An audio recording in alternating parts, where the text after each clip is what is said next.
We have been looking for a board game to add to our collection that is playable with 6 players without being too sluggish and it not being a party game.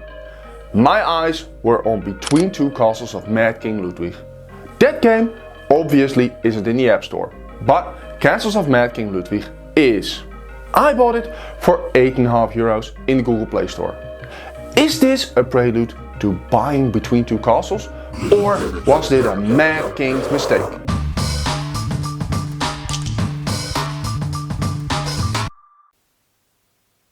Castles of Mad King Ludwig is a tile-laying strategy puzzle game for 1 to 4 players. It ranks number 202 on the BGG ranking list.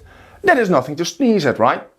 Players need to make the biggest and most extravagant castle for King Ludwig II of Bavaria. The setting and theme of the game are pretty unique, and it shares some DNA with games like Azul and Sagrada. I believe Castles of Mad King Ludwig has a little more depth than these games because of the color combinations and secret cards. Talking about Sagrada, Frank made a video about that game, and you can watch it right here or wait till the end of the video.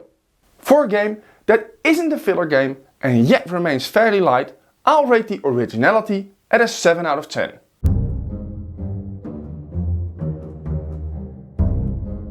The app Castles of Mad King Ludwig is mostly a campaign game. This means that the base rules are different for each scenario. Other things mostly never change, like the fact that every castle always starts with the starting tile, and 9 out of 10 times there is the generic corridor tile that can be bought. Players take turns in buying and placing room tiles. Some rooms are bordered by red colors, indicating that this is a negative room. If you match any of the depicted icons in the middle, you will score minus points. The base score of this tile is generally higher than the other ones. During play, you can match icons between the rooms as previously mentioned, but also the colors. Certain colors will let you draw extra scoring cards, others generate coins, and so on. This keeps the game somewhat more dynamic. Skipping around to receive coins is a waste of your turn, and you'll need to try and plan ahead. Planning can be made extra difficult by players buying the tile you wanted. But they can also rearrange the tiles in the market.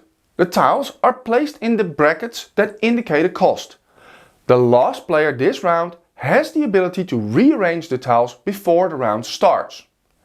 If he sees a tile that would greatly benefit other players, he could increase the costs and decrease the costs of a room he has his eyes on.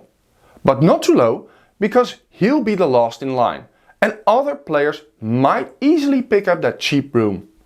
I think this is the funniest part of the whole game. To end a scenario, players need to have a certain amount of points or have a certain amount of castle size, or even a combination of the two. I would rate the gameplay at a 5 out of 10.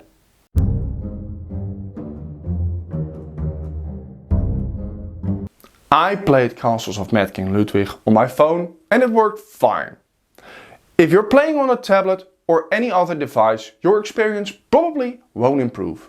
The app is built with a no-nonsense mentality. It works and the basics are there, nothing fancy. You downloaded the app for the game, not its stunning design. The tutorial is a prime example of that. It doesn't have any flashing graphics, but it's clear and concise. I really got the gist of the game and understood what to look for and what to look out for. I think they did an awesome job at showing you where you can place your room and showing you how many points it would add and deduct because of certain effects. When quitting the game, you'll get a notification on re-entering the app that you can still continue your previous run.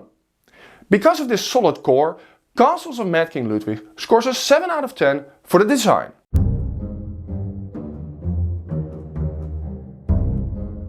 Let's rip that bandage off as quickly as possible. In contrast to the board game, you can only play Castles of Mad King Ludwig in the campaign mode or pass and play. Castles of Mad King Ludwig is perfectly designed to be played against other players. But it is highly doubtful that you will ever be playing against another human in the present state of the app. The campaign mode is okay, but a better description would be the challenge mode. You need to complete levels with certain handicaps. It can be fun, but it isn't always that engaging. I once had a mission I really enjoyed and it was hard to complete. After I finished it, I got such a different mission that the fun was instantly gone and I quit the game for more than a week. Once I came back, I finished the mission and went on to the next one, which also wasn't that interesting. If Castles of Mad King Ludwig is a good representation of what to expect with Between Two Castles of Mad King Ludwig, I won't be picking it up in retail. I am sad and glad at the same time. I feel like I threw away €8.5. But I could have spent almost 50 on Between Two Castles and that would have really been a waste of money. Though, I believe Castles of Mad King Ludwig is more fun with real people, based on the idea that you can hinder each other and have some real engagement on the table, and that creates tension. With the app, none of this is true, and that is why it only scores a meagerly 4 out of 10. That makes the total tally 23 out of 40, or a 6-. I would take that score and run with it if it was on my exams. But we are talking about a board game app. I can see there is a market for this game, and that would be the enthusiastic puzzle player on a stretcher at the side of a pool at a resort. I think you won't see many players downloading this game, and that is exactly my recommendation.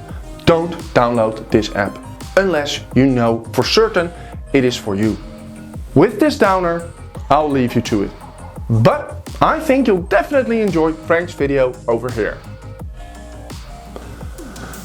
That's it for now. Thank you for watching and we'll see you in Frank's video.